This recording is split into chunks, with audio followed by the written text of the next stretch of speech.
பருப்பு வடை செய்ய போறீங்களா? அப்போ அந்த பருப்பு வடையில் இந்த ஒரு பொருளை மட்டும் சேர்த்து செய்து பாருங்க. நல்ல கிறிஸ்பியாக சாப்பிட்றதுக்கு செம்ம டேஸ்ட்டாக இருக்குங்க. ஒரு முறை செய்து பார்த்தீங்கன்னா எப்போ செஞ்சாலும் பருப்பு வடையில் அதை சேர்க்காம செய்ய மாட்டீங்க. ஹலோ ஃப்ரெண்ட்ஸ், அஸ்ஸலாமு அலைக்கும். நம்ம பேஜை ஃபாலோ பண்ணி லைக் பண்ணிக்கோங்க. இப்போ 200 கிராம் அளவுக்கு கடலைப்பருப்பு ஒரு 2 மணி நேரத்துக்கு முன்னாடி ஊற வச்சுருந்தேங்க. ஒரு 2-3 தடவை அலசிட்டு நல்ல தண்ணியை ஊற்றி ஊற வச்சுக்கோங்க. பருப்பு நல்லா ஊறி இருக்குது. இப்போ ஒரு மிக்ஸி ஜார் எடுத்துக்கிறேன்.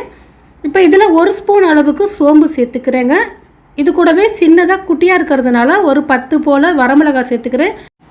உங்கள்கிட்ட பெரிய மிளகாய் இருந்தால் 3 அல்லது 4 சேர்த்துக்கோங்க. உங்களுக்கு காரம் எந்த அளவுக்கு வேணுமோ அந்தளவு சேர்த்துக்கோங்க. சின்னதாக ஒரு பீஸ் இஞ்சி தோல் சீவிட்டு அலசிட்டு சேர்த்துருக்கேன். இது கூடவே 4-5 பற்கள் பூண்டு பற்கள் சேர்த்துக்கிறேங்க. சேர்த்துட்டு இதை லைட்டாக அரைச்சி எடுத்துகிட்டு வந்துடுறேன். பாருங்கள், இது போல் தான் அரைப்பட்டிருக்கு, ரொம்ப நைஸாக அரைப்படாது. இப்போ இதில் கடலைப்பருப்பு, ஊற வச்ச கடலைப்பருப்பு தண்ணி ஃபுல்லாக நல்லா வடிகட்டிடணும். வடிகட்டிட்டு சேர்த்துக்கோங்க. தண்ணி கொஞ்சம் கூட இருக்கக்கூடாது. அப்போ தான் கடலைப்பருப்பு வடை நல்லா மொறு மொறுன்னு சூப்பராக இருக்கும். இப்போ கடலைப்பருப்பை இந்த அளவு சேர்த்துட்டு ஒரு கைப்பிடி அளவுக்கு மட்டும் எடுத்து வச்சிடலாம். இது நம்ம அப்புறமேட்டு சேர்க்கணும். இப்போ பாருங்கள், இந்த அளவுக்கு மட்டும் நான் எடுத்து வச்சிட்றேங்க. மிக்ஸி ஜாரில் இருக்கிற கடலைப்பருப்பை ரொம்ப நைஸாக அரைச்சிடாதீங்க. கொஞ்சம் முக்கால் பதத்துக்கு அரைச்சி எடுத்துகிட்டு வாங்க. ரொம்ப நைஸாக அரைச்சிங்கன்னா கடலைப்பருப்பு வடை சாப்பிட்றதுக்கு நல்லா இருக்காதுங்க. பாருங்கள், தண்ணி எதுவும் சேர்க்காம இது போல் அரைச்சி எடுத்துக்கோங்க. இப்போ சரியாக இருக்குது. இப்போ ஒரு பவுல் எடுத்து அதில் இந்த அரைச்சதை சேர்த்துக்கிறேங்க. ஃபுல்லாக எல்லாத்தையுமே சேர்த்துட்டு கட் பண்ணி வச்சுருக்க பொருள்லாம் நம்ம சேர்த்துக்கலாம். இப்போ பொடியாக நறுக்கி வச்சுருக்கிற கருவேப்பிலையை சேர்த்துக்கிறேன். நல்லா பொடியாக நறுக்கி சேர்த்துக்கோங்க. இது கூடவே பொடியாக நறுக்கின கொத்தமல்லி தாளையும் சேர்த்துக்கிறேன். இப்போ வெங்காயம் சேர்த்துக்கிறேங்க.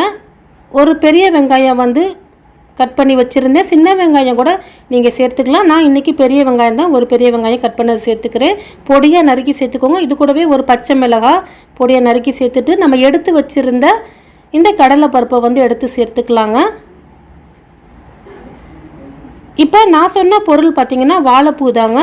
வாழைப்பூ சேர்த்து இந்த வடை செய்யும்போது நல்லா கிறிஸ்பியாக சாப்பிட செம்ம டேஸ்ட்டாக இருக்கும். கண்டிப்பாக வாழைப்பூ வாங்கினீங்கன்னா ஒரு கைப்பிடி அளவுக்கு எடுத்து வச்சு இது போல் பருப்பு வடையில் சேர்த்து நீங்கள் செய்து பாருங்கள். செம்ம டேஸ்ட்டாக இருக்கும் சாப்பிட்றதுக்கு. இப்போ 1 ஸ்பூன் அளவுக்கு தூள் உப்பு சேர்த்து நல்லா மிக்ஸ் பண்ணிக்கிறேன். வாழைப்பூ நல்லா பொடியாக நறுக்கிட்டு லைட்டாக அலசிட்டு தண்ணியை வடியை விட்டுட்டு சேர்த்துக்கோங்க. தண்ணி கொஞ்சம் கூட இருக்கக்கூடாது. இப்போ லைட்டாக மிக்ஸ் பண்ணிவிட்டு 1 ஸ்பூன் அளவுக்கு கரம் மசாலாவும் சேர்த்து நல்லா மிக்ஸ் பண்ணிக்கிறேன். கரம் மசாலா தூள் சேர்த்துனா தான் பருப்பு வடைக்கு ரொம்ப நல்லா இருக்குங்க. பாருங்கள், இந்த அளவுக்கு நல்லா மிக்ஸ் பண்ணி கொடுத்துட்டு இதை வடை போல் நம்ம தட்டி எடுத்து வச்சுக்கலாம். வடை சுடுறதுக்கு முன்னாடி தட்டி எடுத்து வச்சுருங்க. அப்போ டக்கு டக்குன்னு நம்மளுக்கு எண்ணெயில் போட்டு எடுத்துடலாங்க. வடை எந்த அளவுக்கு சைஸ் வேணுமோ அந்த அளவுக்கு நீங்கள் உருட்டி தட்டி எடுத்துக்கோங்க. கொஞ்சம் மெலிசாவே தட்டிக்கோங்க. ரொம்ப மொத்தமாக தட்டி போடாதீங்க, உள்ளார வேகாது. கொஞ்சம் மெலிசாக தட்டி போட்டிங்கன்னா தான் நல்லா உள்ளார வெந்து கிறிஸ்பியாக வரும். பாருங்கள், இந்த அளவு தட்டி எடுத்து வச்சுருக்கேன். இப்போ எண்ணெயை நல்லா சூடுபடுத்திட்டு அடுப்பை மீடியமாக வச்சுருங்க. ஹையில் வச்சு போடாதீங்க.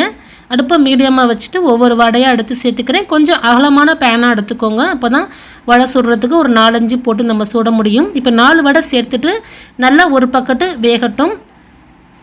நல்லா ஒரு பக்கத்து வெந்தோன்னு ஒரு ஸ்பூன் வச்சு லைட்டாக திருப்பி கொடுத்துக்கிறேன். இது போல் திருப்பி கொடுத்துட்டு 2 பக்கட்டும் நல்லா கிறிஸ்பியாக அடுப்பை மீடியமாக வச்சு வேக வைங்க. ஹையில் வைக்காதீங்க. ஹையில் வச்சிங்கன்னா மேலே சட்டுன்னு வெந்துடும், உள்ளார கண்டிப்பாக வெந்திருக்காது. இப்போ பாருங்கள், வடை ரொம்பவே சூப்பராக மொறு மொறுன்னு ரெடி ஆயிருச்சு. இப்போ எடுத்துடுறேன். எடுத்துட்டு அடுத்ததும் அதே போல் 4 வடையை போட்டு நம்ம வறுத்து எடுத்துக்கலாம். இதுக்கு புதினா சட்னி தொட்டு சாப்பிட்றதுக்கு ரொம்ப அருமையாக இருக்குங்க.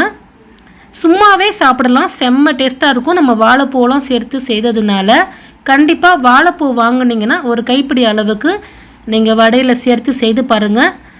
எப்போ வடை செஞ்சாலும் அந்த வாழைப்பூவை சேர்க்காமல் செய்ய மாட்டீங்க. அந்த அளவுக்கு டேஸ்ட்டு பயங்கரமாக இருக்குங்க. கண்டிப்பாக இதே போல் ட்ரை பண்ணி பாருங்கள். பார்க்கவே எப்படி இருக்குது பாருங்கள். பார்க்கும்போதே உங்களுக்கு தெரியும் நல்ல மொறு மொறுன்னு இருக்குதுன்னு.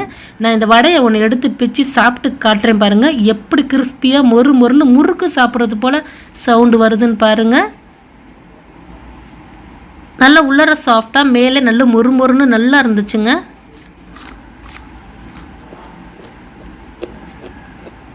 பாருங்கள் எந்த அளவுக்கு கிறிஸ்பியாக இருந்துச்சுன்னு. நீங்களும் இதே போல் செய்து பாருங்கள். லைக் பண்ணுங்கள், ஷேர் பண்ணுங்கள், ஃபாலோ பண்ணுங்கள், கமெண்ட்ஸ் பண்ணுங்கள்.